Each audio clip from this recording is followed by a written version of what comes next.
السلام علیکم، خوش آمدید ہمارے چینل کہانی سینٹر میں۔ دوستو، آج بھی میں آپ کے لیے سچی اور سبق آموز کہانی لے کر آئی ہوں، لیکن اپنی کہانی شروع کرنے سے پہلے آپ سب سے گزارش ہے، اگر آپ نے ہمارے چینل کہانی سینٹر کو اب تک سبسکرائب نہیں کیا تو پلیز سبسکرائب کر دیں اور ساتھ میں لگے بیل آئیکن کے بٹن کو بھی آن کر دیں تاکہ ہماری ہر نیو آنے والی ویڈیو کی نوٹیفیکیشن آپ کو بر وقت ملتی رہے۔ شکریہ۔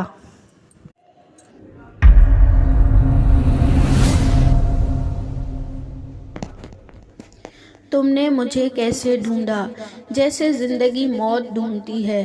تم کہنا چاہتے ہو کہ تم میری موت ہو؟ نہیں، تم میری زندگی ہو۔ اگر میں تمہاری زندگی ہوں تو اس سے پہلے تم کیا کرتے رہے تھے؟ بھٹک رہا تھا تمہاری تلاش میں۔ ابھی بھی بھٹکتے رہو گے؟ نہیں، اب بہکوں گا۔ تم اب حدود پھلانگ رہے ہو۔ نہیں، میں اپنی حدود میں ہوں۔ تم میرے دائرے سے باہر نکلنا چاہ رہی ہو۔ تمہارے دائرے سے نکل کر میں کہاں جاؤں گی؟ جہاں بھی جاؤ گی لوٹ کر یہیں آؤ گی۔ یہ میرے سوال کا جواب نہیں ہے، یہ میرا یقین ہے۔ اتنا یقین کیوں؟ مجھے محبت پہ یقین ہے۔ محبت یقین کرنا سکھا دیتی ہے۔ لیکن میں تو تم سے محبت نہیں کرتی۔ میں تو کرتا ہوں نا۔ یہ تو صرف تمہاری زبان کہہ رہی ہے کہ تم محبت نہیں کرتی۔ بولتی تو زبان ہی ہے، زبان سے ہی اظہار ہوتا ہے۔ تمہاری آنکھوں سے زیادہ حسین گفتگو کوئی نہیں کر سکتا، تم سے بہتر باتیں کوئی نہیں بنا سکتا۔ مجھے لگا تھا شاید مجھے آج باتیں نہ بنانی پڑیں۔ تمہیں اس بات کا اعتراف ہے کہ تم باتیں بناتے ہو؟ ہر شخص بناتا ہے، ہر شخص تسلیم نہیں کرتا۔ ہر شخص میرے مقام پہ نہیں ہے۔ آج مجھے کوئی ڈر نہیں ہے۔ میری زندگی میرے ہاتھ میں آ گئی، اور اگر زندگی ہاتھ سے نکل گئی، مجھے سجدوں پہ یقین ہے۔ میری دعائیں اس ایک کے سامنے ہوتی ہیں جو نیتوں سے واقف ہے۔ میرے بہت کے بدلے مجھے کم از کم اس معاملے میں اب مزید نہیں آزمائے گا، اور اگر آزما بھی لیا تو بھی آخر میں نوازے گا۔ ہاں، کیونکہ اللہ تعالیٰ اپنے بندوں سے بہت محبت کرتا ہے۔ اب وہ خالی ہاتھ تھی۔ کسی انگلی میں چاندی کا چھلا اور کلائی میں کانچ کی چوڑی بھی نہیں تھی۔ گود میں اس کی کل کائنات تھی۔ اس نے اپنے حلق پہ ہاتھ پھیرا، حلق بھی ہاتھ کی طرح خشک تھا۔ اوپر دیکھا تو سورج تیوریاں چڑھائے 14 طبق روشن کرنے پہ تلا ہوا تھا۔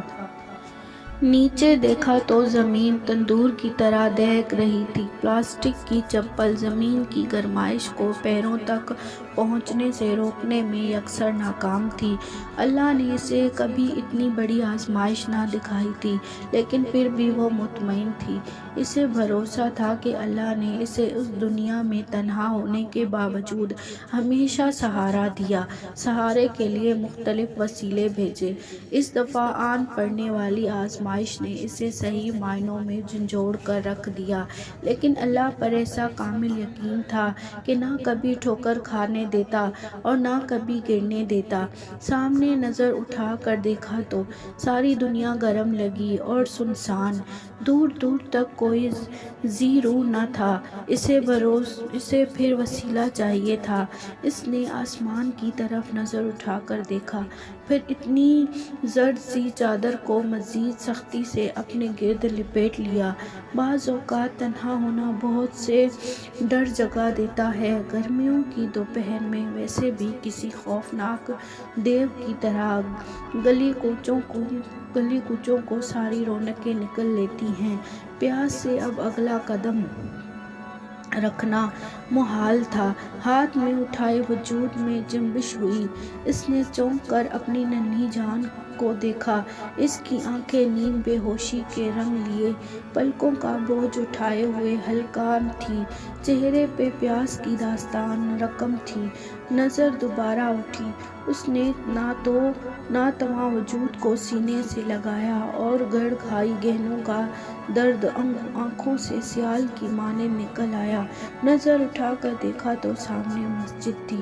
کچھ عمارتوں اور کچھ لوگوں میں کتنی کشش ہوتی ہے، یوں لگتا ہے کہ ان کی گھنی چھاؤں جسم سے ساری تھکاوٹ کھینچ نکالنے لگی۔ وہ ہمت کر کے اٹھی اور مسجد کے سامنے چلی گئی۔ بی بی کون ہو؟ وہ آدمی مسجد کی سیڑھیوں پر اسے دیکھ کر پہلی سیڑھی پہ ہی رک گیا۔ جواباً اس نے نظر اٹھا کر دیکھا۔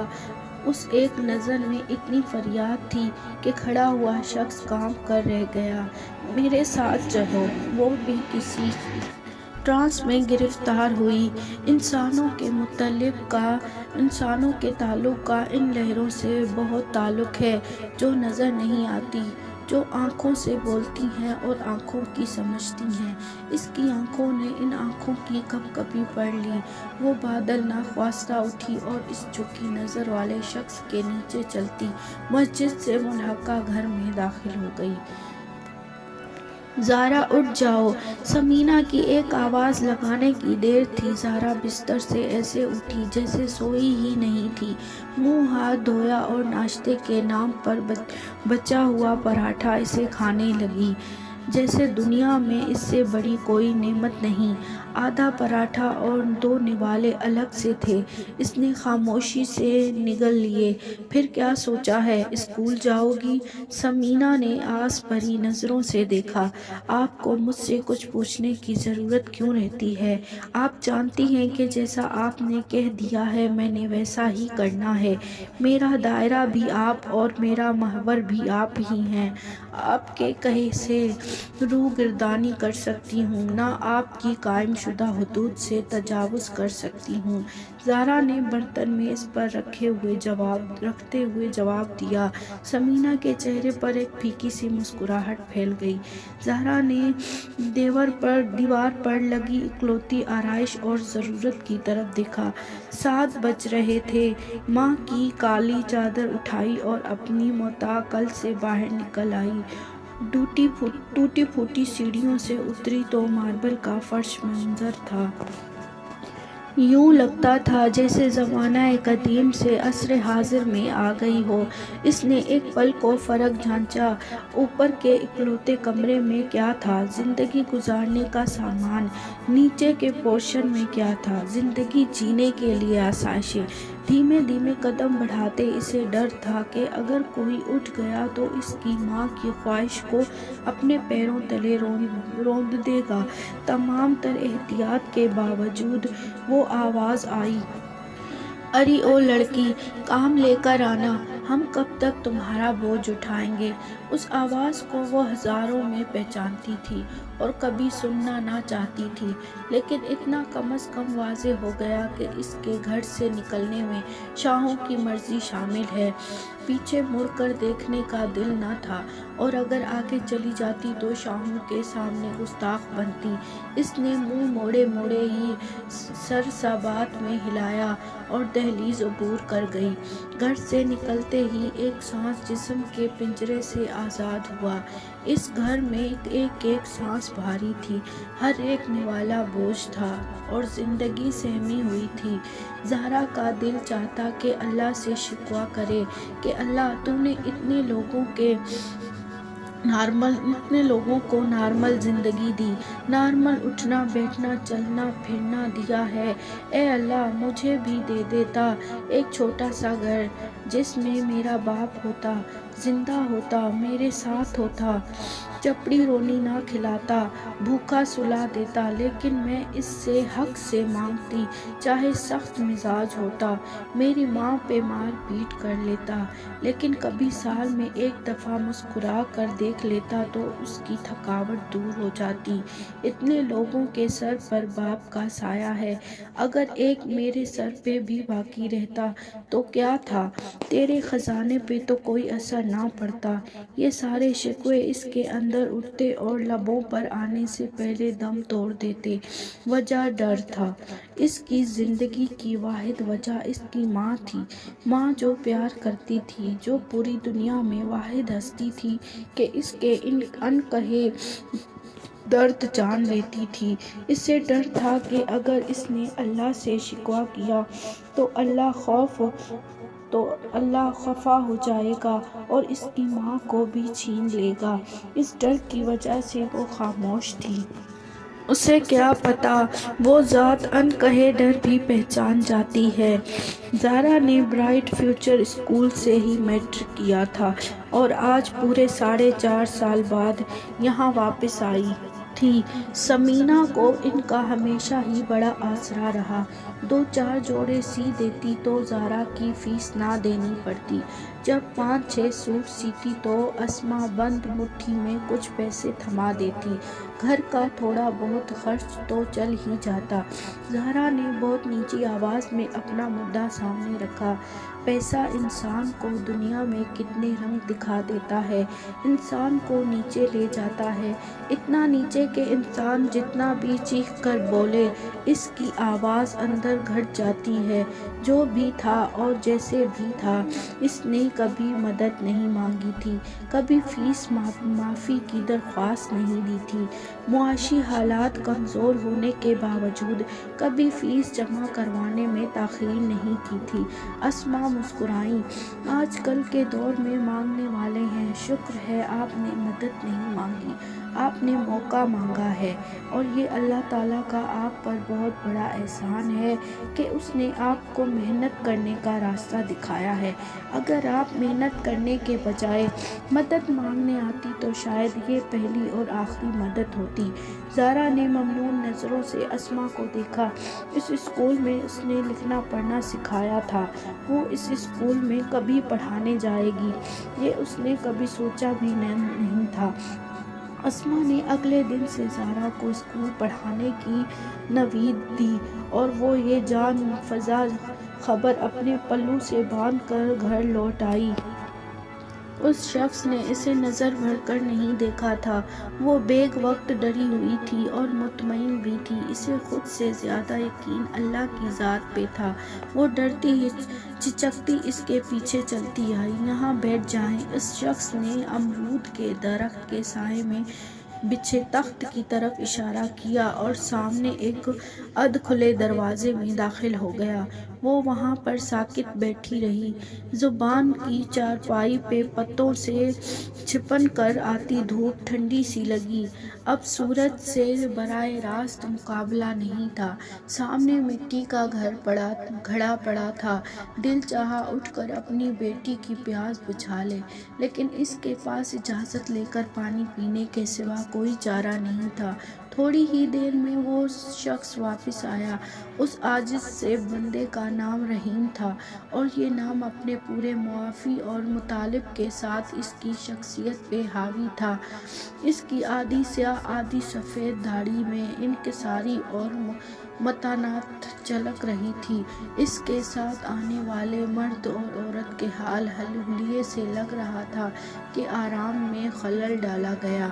بھابھی پانی پلائیں ان کو۔ اس شریف النفس نے انکہی پیاس بھانپ لی۔ پانی کا گلاس تھما کر وہ عورت واپس رحیم کی طرف مڑی۔ یہ ہے کون رحیم؟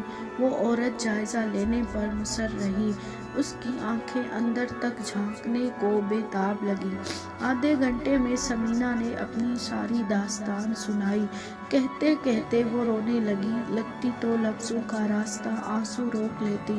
وہ ہچکی لیتی اور پھر سناتی۔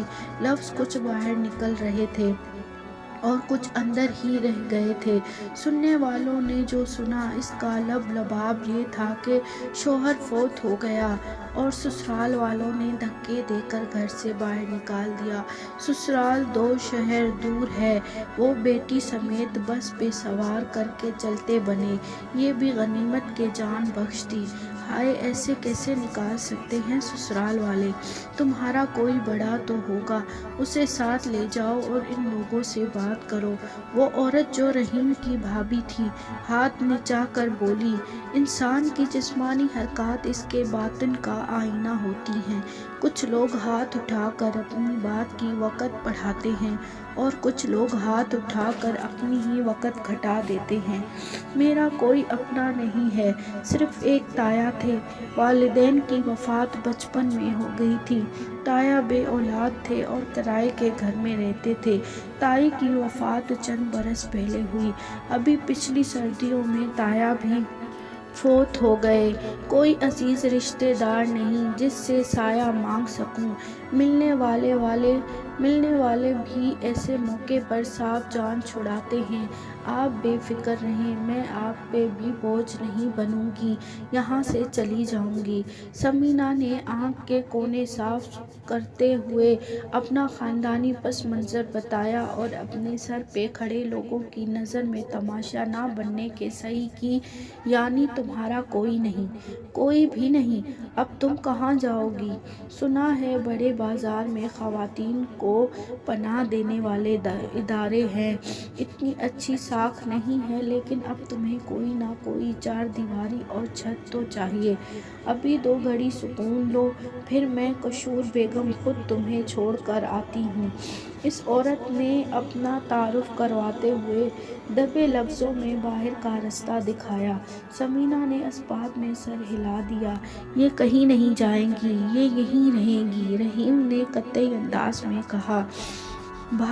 بھائی پاگل ہو گئے ہو، یہ پتہ نہیں کون ہے اور کون نہیں، اور تم اسے اپنے گھر میں کیوں رکھنا چاہ رہے ہو؟ خاموش کھڑے مرد کی زبان کل پلائی۔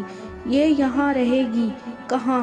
2 کمرے ہیں، ایک ہمارا اور ایک تمہارا۔ قشور بیگم نے اپنے شوہر کے منہ سے نکلی بات کو آگے بڑھایا۔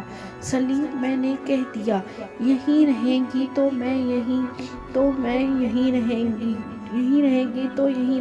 اب رحیم کا اندازہ حتمی ہوا، وہ دونوں کچھ نہیں کر سکتے تھے، یہ گھر رحیم کا تھا، اور اس کا اندازہ رحیم کے قطعی حتمی انداز سے ہو رہا تھا۔ وہ اپنی بات کہہ کر گھر سے باہر چلا گیا۔ ثمینہ نے سر اٹھا کر آسمان کی طرف دیکھا، وہ بے بس تھی۔ آسمان والے نے زمین والوں کے حوالے کیا تھا، اور زمین والے اسے تھوڑی سی زمین دینے کے روادار نہ تھے۔ 5 منٹ بعد جب مسجد سے اللہ اکبر کی صدا سنائی دی تو ڈھیروں سکون ثمینہ کے اندر اتر گیا۔ وہ وضو کے لیے اٹھی، اسے کسی کی اجازت درکار نہ تھی۔ فلک پہ پرندے اذان سن کر اپنے رزق کو سمیٹنے کے لیے جلدی کرنے لگی۔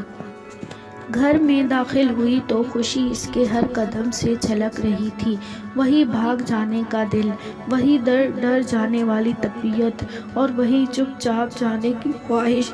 اس نے تیز قدم سیڑھیوں کی طرف بڑھائے، لیکن وہی قسمت، آواز آئی، رک جاؤ، اور وہ رک گئی۔ کام مل گیا؟ مردانہ آواز نے سختی سے پوچھا۔ جی، اس نے مختصر سا جواب دیا۔ اس گھر سے باہر جا تو رہی ہو، لیکن یاد رکھنا، اگر اس گھر کی طرف کوئی بھی انگلی اٹھی یا کوئی بھی پتھر صحن میں آیا تو زندہ نہیں چھوڑوں گا۔ کہنے والا قطعیت سے کہہ کر برآمدے سے غائب ہو گیا۔ زارا کے لیے پہلی سیڑھی پر پیر رکھنا مشکل ہو گیا۔ پھر سے وہی ذمہ داریوں کا بوجھ، پھر سے وہی شک کی کڑی نگاہیں اور کینہ توز لہجے۔ سرکاری اسکول اتنے فاصلے پر تھا کہ وین میں آنا جانا پڑتا۔ ثمینہ وین کا خرچہ کیسے برداشت کرتی؟ جتنا خرچہ وین کا بنتا، اس خرچے سے کم میں 2 گلیاں چھوڑ کر برائٹ فیوچر میں کام بن گیا۔ وہ برائٹ فیوچر میں پہلی بار بھی اماں کے ساتھ آ گئی تھی۔ اول اماں کو لوگوں سے تعریف سن کر دفتر کے پردے اور نمونے کا یونیفارم سلائی کرنے کے لیے بلایا۔ بعد ازاں اسماء کی خدا ترسی نے اماں کو اتنا متاثر کیا کہ وہ گھر کی چھوٹی بڑی بات سن لیتی، لیکن زارا کو میٹرک وہیں سے کروایا۔ یہ اور بات کہ گریجویشن کی وجہ سے زارا کا اپنا سانس اٹکا رہا۔ تراشنے والے نے اسے خوب تراشا تھا۔ سنہری سی رنگت، جیسے صحرا کے دمکتے ذروں پہ سورج کی روشنی چمک رہی ہو۔ تیکھے سے نقش اور بہت گہری آنکھیں، ایک دفعہ نظر پڑ جائے تو پھر ہٹانے میں بھی دقت ہوتی ہے۔ کچھ تو تھا اس میں یا اس کی مسکراہٹ میں کہ دل مزید دیکھنے کی خواہش کرتا۔ کالے گھنے بالوں کی صدائیں اور سیاہ آنکھیں، صدیوں کی مسافتیں، ڈری سہمی بھی کمال لگتی۔ سب سے کمال اس کی چھوٹی سی ناک میں چمکتی لونگ تھی۔ اس کی روشنی کالی آنکھوں سے منعکس ہو کر دیکھنے والے کو دیوانہ کر دیتی۔ ایسا تب ہوتا جب وہ گھنی پلکیں اٹھا کر کسی کو دیکھتی۔ زیادہ تر وہ نظریں جھکا کر رکھتی اور عام سی ہی محسوس ہوتی۔ عام سی بھی اس لیے کہ اس کی معصومیت کسی کو اپنی طرف متوجہ کرنے کے فن سے ناواقف تھی۔ اپنی طلسمانہ کشش سے انجان، اپنی محرومیوں کی بالکل میں دنیا کی وسعتوں سے انجان، وہ ڈرتی رہتی کہ کہیں کوئی بغیر موقع کی ہی موقع نہ ملنے کی کوشش نہ کرے اور اسے زندگی کے رنگ دکھاتا یہ واحد روزن بندہ نہ ہو جائے۔ احتیاط کرتے کرتے 10 برس گزر گئے۔ پہلے 5 سال ثمینہ نے خود احتیاط کی، ہر کاپی، ہر کتاب کے آخری صفحے پر نظر رکھی اور پھر یہی سبق کھول کر زارا کو پلا دیا۔ زارا کے طور اتوار خود بخود ماں کے پڑھائے سبق میں ڈھل گئے۔ 10ویں کے بعد لڑکیوں کے کالج میں داخلہ لیا تو سکھ کا سانس لیا۔ اب پہلے جتنا ڈر نہیں رہا تھا، وہ عمل اور رد عمل سے واقف ہو چکی تھی۔ بالکل خاموش بت بن کر زندگی میں سکون آ گیا۔ لہجوں کا ڈر ابھی بھی تازہ تھا اور یہ ڈر ابھی قطرہ قطرہ پھر اس کے اندر اتر گیا تھا۔ وہ تھکے قدم اٹھا کر سیڑھیاں چڑھنے لگی۔ آخری سیڑھی پر قدم رکھا تو اماں کی آواز آئی، آ گئی ہو؟ کوئی خیر کی خبر؟ ٹھنڈی ہوا کا جھونکا جیسے اس سے چھو کر گزر گیا اور وہ مسکرا دی۔ ماں کو اولاد کی کچی پکی سیڑھی پر رکھے دبے قدموں کا بھی پتہ چل جاتا ہے۔ ماں سے زیادہ کوئی منتظر نہیں۔ آپ کی دعائیں جب تک میرے ساتھ ہی ہیں، میں خیر کی خبر ہی لاؤں گی۔ زارا نے مسکرا کر ماں کو دیکھا اور کالی چادر اتار کر سہری پر رکھی۔ ثمینہ کو لگا کہ جیسے خوشیاں دور کہیں سے اس کا پتہ پوچھتی آ رہی ہیں۔ یہ گھر ثمینہ کے لیے اجنبی نہیں رہا تھا۔ صبح اٹھی تو صحن میں رحیم کو دانہ دمکا پرندوں کو ڈالتے دیکھتی۔ کچھ ہی دنوں میں اس نے سیڑھیوں سے اوپر ایک کمرہ بنا کر ثمینہ کو اس میں منتقل کر دیا تھا۔ ثمینہ کے لیے وہ مسیحا ثابت ہوا۔ اسے اللہ کے بندے نے رہنے کی وہ زمین دی۔ سارا دن گھر کے کام کرتے گزر جاتا۔ کشور اور سلیم نے بھی اس صورتحال سے اتفاق کر لیا۔ انہیں مفت کی ملازمہ مل گئی تھی۔ پھر اعتراض کاہے کا؟ دن پر لگا کر اٹھتے گئے۔ ثمینہ نے ایک دو بار رحیم سے بات کرنے کی کوشش کی کہ وہ کہیں اس کے لیے کوئی کام ڈھونڈ دے، لیکن رحیم نے کوئی مثبت عندیہ نہ دیا۔ ہمیشہ آدھی ادھوری بات چھوڑ کر اٹھ جاتا، یوں جیسے اسے کوئی دلچسپی ہی نہیں ہے۔ ثمینہ کی عدت پوری ہوئے دوسرا روز تھا۔ کشور اور سلیم شادی پر گئے ہوئے تھے۔ ثمینہ اپنی بیٹی کو کمرے میں لٹا کر صحن دھو رہی تھی۔ دروازہ چرخ کی آواز سے کھلا۔ لکڑی ایک فطری شے ہے اور فطری چیزوں کا شور کبھی کانوں کو برا نہیں لگتا۔ رحیم کے آنے کا وقت تھا۔ ثمینہ نے فوراً پائٹی پر رکھی اوڑھنی سے سر اوڑھا، جسم ڈھانپا۔ رحیم کے قدموں میں اضطراب نمایاں تھا۔ وہ اس کے قریب یوں آیا جیسے برسوں سے مسافر ہی ہو۔ وقت بھی بے لگام گھوڑا ہے۔ انسان سمجھتا ہے کہ اس پر سواری کر رہا ہے، اسے اپنی مرضی سے دوڑا رہا ہے، اپنی مرضی کی سمتوں میں لے جا رہا ہے، لیکن پھر یوں ہوتا ہے کہ یہ گھوڑا بھٹک جاتا ہے، سارے منصوبے، تمام سمتیں کہیں پیچھے رہ جاتی ہیں اور یہ بے لگام گھوڑا اپنی مرضی کے فیصلے کروا لیتا ہے۔ تب ہمیں احساس ہوتا ہے کہ ہمارے فیصلے تو ریت کے گھر تھے، سچ تو یہ بے لگام گھوڑا ہے۔ میں آپ سے کچھ کہنا چاہتا ہوں۔ رحیم نے ہتھیلیوں پہ آئے پسینے کو دیکھتے ہوئے کہا۔ جی کہیں۔ ثمینہ اپنے محسن کے سامنے مادب ہوئی۔ میں آپ سے شادی کا خواہاں ہوں، مجھ سے شادی کریں گی؟ اس نے بغیر نظر ڈالے سوال کیا۔ ساری عمر شادی نہ کرنے کا فیصلہ وقت کے ہاتھوں میں بساط آنے پر منہ چڑھاتا نظر آیا، اسی لیے روکا تھا آپ نے۔ ثمینہ طیش کھا گئی۔ اس کے الفاظ سادہ لیکن لہجہ بے حد کڑوا لگا۔ نہیں نہیں، مکمل یقین سے یہ ایک لفظ ادا کر کے اس کے لب مزید ہلے۔ اس دن میرے دل کو عجیب سی بے چینی تھی، سمجھ میں نہ آنے والی کیفیت تھی۔ میں اپنے کمرے میں دہکا رہا، باہر آیا تو مسجد کی سیڑھی پہ آپ کو بیٹھا دیکھا، آپ کی گود میں ننھی سی گڑیا دیکھی۔ اگر وہ آپ کی گود میں نہ ہوتی تو شاید کبھی آپ کو اندر آنے کا بھی نہ کہہ پاتا۔ جو ہی گھر کی چار دیواریوں میں آپ داخل ہوئیں، اس بچی پہ درخت کا سایہ پڑا تو مجھے سکون مل گیا، دل کی بے چینی کو قرار آ گیا۔ اب نہ جانے کیوں مجھے اس بچی سے انسانیت ہو گئی ہے، کچھ ایسا ہے اس میں کہ میرا دل کرتا ہے میں اس کے سر پر ہاتھ رکھوں۔ اگر آپ کو ذرا برابر بھی میری نیت میں کھوٹ لگتا ہے تو انکار کا حق محفوظ رکھتی ہے۔ اس صورت میں میری خواہش یہ بھی ہے کہ آپ ہاں کریں یا نہ کریں، یہ بچی میرے پاس ہی رہے۔ رحیم نے ساری بات امرودوں کی طرف نظر رکھتے ہوئے کی۔ ثمینہ اس سارے دورانیے میں کبھی رحیم کی شکل دیکھتی اور کبھی کمرے میں لیٹی زہرا کی طرف دھیان کرتی، خاموشی سے سر جھکایا، اس جھکے سر میں نیم رضامندی تھی۔ رحیم دبے قدموں سے بغیر کچھ کہے باہر چلا گیا۔ تھوڑی دیر بعد آذان کی آواز آئی تو ثمینہ دل ہی دل میں خدا کا شکر ادا کیے بغیر نہ رہ سکی۔ اس معاشرے میں عورت امیر ہو یا غریب، کنواری ہو یا بیاہ ہو، تنہا نہیں رہ سکتی، اسے ایک نام حوالے کے لیے ہر جگہ دینا پڑتا ہے۔ رحیم کی آواز کا سوز اسے اللہ کی رحمتوں اور نعمتوں سے آشنا کروا کر نیم رضامندی کو مکمل رضامندی میں تبدیل کرنے کے لیے کافی ثابت ہوا۔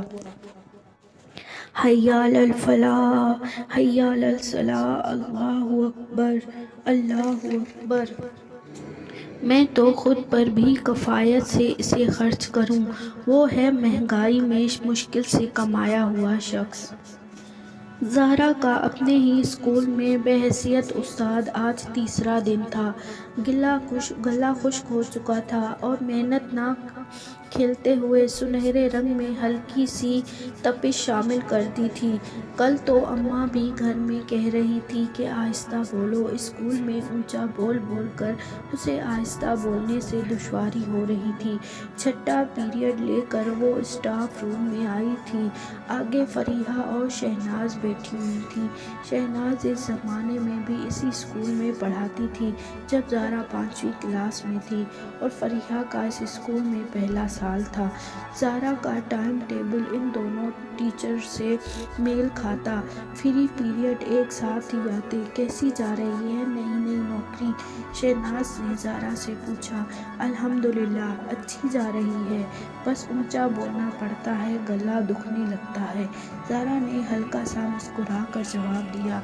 ہاں یہ تو ہے، اچھا استاد وہی ہوتا ہے جس کا مؤثر طریقہ تدریس ہو اور آواز کمرہ جماعت کے آخر میں بیٹھے طالب علم تک بخوبی پہنچتی ہو۔ شہناز نے گویا اپنے تجربے کی پوٹلی سے تھوڑا سا ذائقہ پیش کیا۔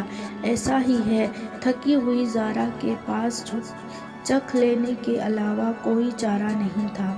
مجھے 1 سال ہو گیا ہے، لیکن ابھی تک میرا گلا ہر دوسرے دن خراب ہو جاتا ہے۔ فریحہ نے بھی باتوں میں حصہ لینے کی کوشش کی۔ ارے لڑکیوں، تم تو ابھی بالکل تازہ دم ہو اور یہ حال ہے۔ میں اس بھٹی میں اتنے سال جل کر بھی اپنے گلے کو پکا نہیں کر سکتی، خاص طور پر نہم بی بی میں جا کر اسلامیات پڑھاتے ہوئے مجھے ان کا نظم و نسق برقرار رکھنے کے لیے پورا زور لگانا پڑتا ہے۔ شہناز نے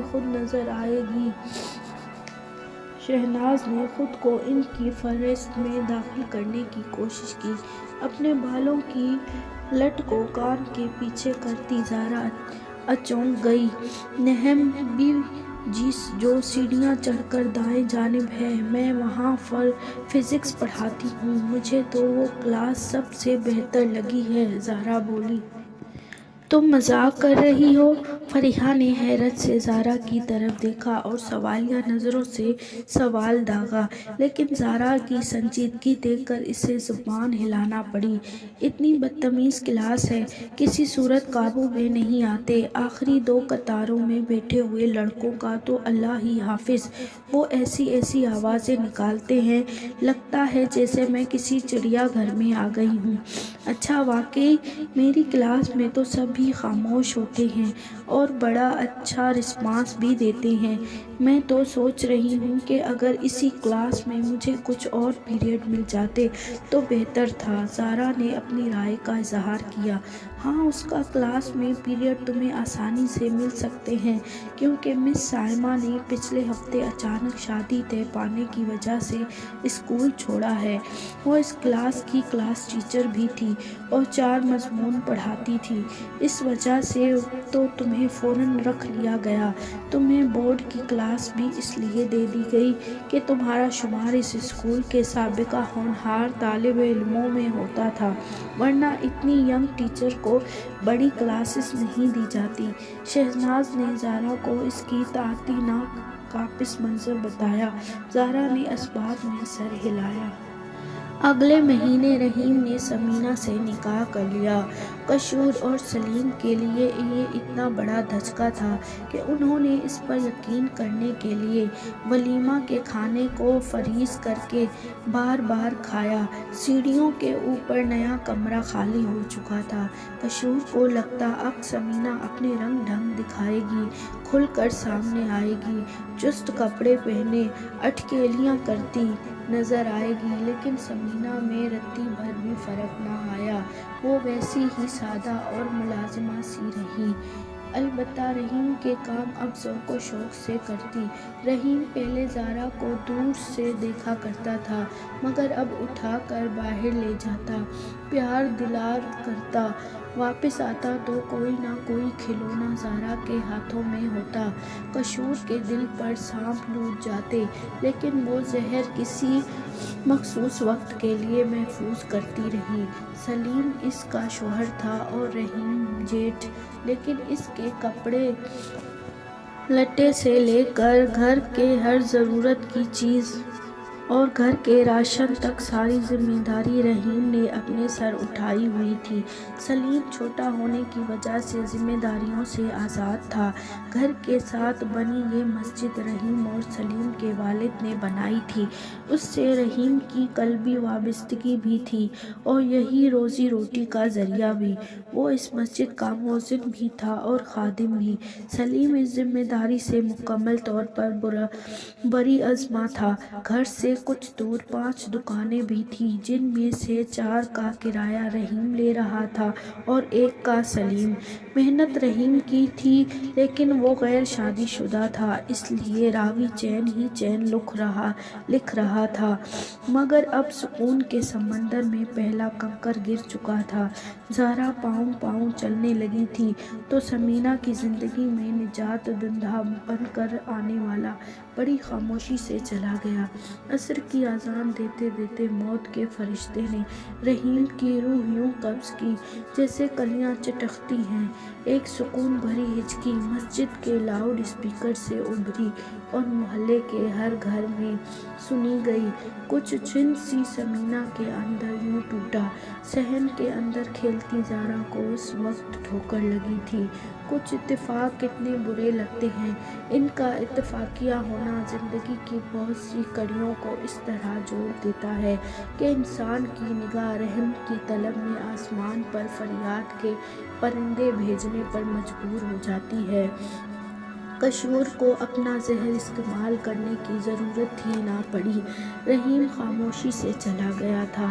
سمینہ شاید اگلے دن سڑک پر ہوتی، لیکن رحیم کی جیب سے نکلی وصیت نے اس گھر میں قدم جما دیے۔ وہ وصیت محلے کے بزرگ نے پڑھی، جس کے مطابق مکان سمینہ اور اس کی بیٹی کے نام کر دیا گیا تھا، یعنی وہ کم کوسا شخص کم عقل نہیں تھا۔ سمینہ ویسے ہی بے ضرور تھی، لیکن قشور نے سمینہ کو اوپر والے کمرے میں منتقل کر دیا اور شام میں سپارہ پڑھنے کے لیے آنے والیوں کو پڑھانے کی ذمہ داری خود لے لی۔ یہ وہ صدقہ جاریہ تھا جو سمینہ نے رحیم کی اجازت سے شروع کیا تھا، لیکن اس کی موت سے وہ اچھوت سلیم شاہ اور قشور شاہ کی ملکن بن گئی۔ سلیم مسجد میں خادم اور گھر میں شاہ بن گیا۔ بھلا ہوا کہ دونوں کو اللہ نے اگلے ہی سال ایک بیٹی سے نوازا تھا۔ اب نہ جانے یہ بیٹی کے پیدا ہونے پر دل نرم ہوا تھا یا شکرانے کا طریقہ تھا کہ سال سے ضبط کیا جانے والا رحیم کی دکانوں کے کرائے کا کچھ حصہ سمینہ کو ملنے لگا۔ زارا کی بہت کم خواہشیں تھیں جو پوری نہ ہوئی ہوں۔ وہ پر آزائش زندگی نہیں گزار رہی تھی، لیکن اس کی چھوٹی چھوٹی باتیں اتنی آسانی سے اور اتنی جلدی پوری ہوتی کہ اس کے آس پاس رہنے والوں کو لگتا جیسے کچھ غیبی قوتیں صرف زارا کی خواہشیں پوری کرنے کے لیے اپنی ساری طاقت صرف کرتی ہیں، جیسے دانہ چگنے پرندوں کا آ جانا، نوکری مل جانا، اماں کو سلائی کے پیسے زارا کی دعا کے فوراً بعد مل جانا، اور ابھی بھی اسے نہم بی میں 3 پیریڈ مل گئے۔ ہم اپنی چھوٹی چھوٹی خواہشوں کے پورا ہو جانے کو کچھ نہیں سمجھتے، کیونکہ ہم ان کے بغیر زندگی کا تصور بھی نہیں کر سکتے۔ ایسا نہیں ہے کہ ان کی کوئی اہمیت نہیں ہوتی، بلکہ ہوتی ہے، بلکہ بے حد ہوتی ہے۔ مگر ان کے بعد زندگی کا تصور نہیں ہو سکتا، اس لیے یہ بہت اہم اور چھوٹی چھوٹی خواہشات پوری ہونے پہ ہمارے سر کو شکر میں نہیں جھکا سکتی۔ وہ نہم بی کا حاضری رجسٹر لے کر بیٹھی تھی۔ رجسٹر سے ایک صفحہ نکالا۔ اس صفحے پر بہت خوبصورتی سے یہ غزل لکھی ملی۔ اس نے یہ صفحہ اٹھا کر اپنے بیگ میں ڈال لیا اور کلاس میں جانے کے لیے کھڑی ہو گئی۔ بیٹا پانی لا دو، اس نے سب سے پہلی رو میں بیٹھے لڑکے کو مخاطب کیا۔ یہ اس کی عادت تھی، گھر میں بھی اگر کبھی کوئی ٹیوشن پڑھنے آتا تو وہ اسے بھی بیٹا کہہ کر بلاتی۔ اگرچہ اسکول کے نویں کلاس کے بچوں اور اس کی اپنی عمر میں اتنا زیادہ فرق نہیں تھا، لیکن پھر بھی زارا کو ایسے بلانا اچھا لگتا تھا۔ اگر یہ کلاس اتنی فرما بردار نہ ہوتی تو زارا اپنے طرز تخاطب پر ضرور سوچتی۔ جس لڑکے کو زارا نے بلایا تھا، اس نے سب سے آخری قطار میں بیٹھے ہوئے لڑکے کی طرف دیکھا۔ زارا اس کی نظروں کا پیچھا کر رہی تھی۔ کیا ہوا؟ اسے پوچھنا ہی پڑا۔ مس، اس کی ڈیوٹی ہے پانی پلانے کی، اگلی قطار والے سائم نے کہا۔ زارا نے پھر سے پچھلی قطار والے زین کو دیکھا۔ زین بیٹا، آپ لے آؤ پانی۔ زین کا چہرہ سرخ ہوا اور کلاس میں موجود بچوں نے صاف صاف اپنی مسکراہٹ دبائی۔ زارا کو کچھ عجیب سا لگا، مگر 2 منٹ بعد زین پانی لے کر اس کے سامنے کھڑا تھا۔ دوپٹے کے نیچے اپنے گھنے بالوں کو ایک پن سے سمیٹا ہوا تھا۔ اسی لمحے پن کھلی، زارا نے زین کے ہاتھ سے گلاس تھاما اور ساتھ ہی اس کے سر سے دوپٹہ سرکا۔ ایک ہاتھ سے گلاس تھامے اور دوسرے ہاتھ سے دوپٹہ سنبھالتے زارا وقتاً ہچکچائی۔ لڑکے لڑکے ہی ہوتے ہیں، وہ چھوٹے یا بڑے نہیں ہوتے، ان کی آنکھوں کی جگہ دوربین فٹ ہوتی ہے۔ زارا سخت مضطرب ہوئی۔ اسی لمحے زین اس کے عین سامنے آ کر کھڑا ہو گیا اور گلاس واپس پکڑ لیا۔